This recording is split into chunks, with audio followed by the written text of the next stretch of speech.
Данеля, сен ненің суретін құрастырып жатырсың? Киіз үйдің. Тамаша, осы киіз үйді ата-бабаларымыз киелі, қастерлі шаңырақ деп дәріптеген.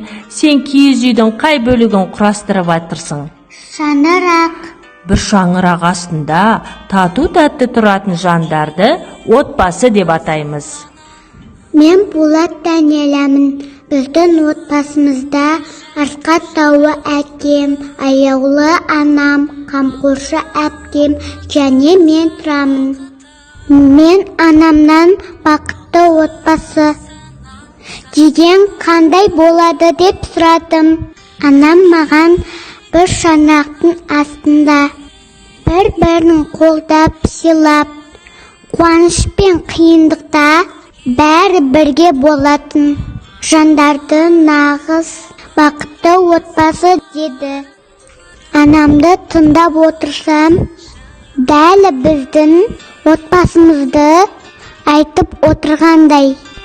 Мен осындай керемет отбасында дүниеге келіптім. Мен 18 сәуір күні 6 жасқа толдым.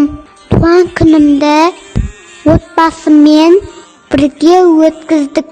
Ата-анам және әпкем туған күнімде маған керемет көңіл-күй сыйлады. Біз барлық мерекені отбасымызбен бірге өткіземіз. Әке мен анам бізден бар жақсысын аямайды.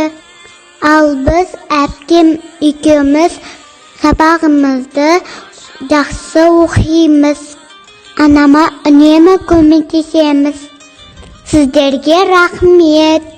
Әкешім, анашым, әпке тайым, мен сіздерді қатты жақсы көремін.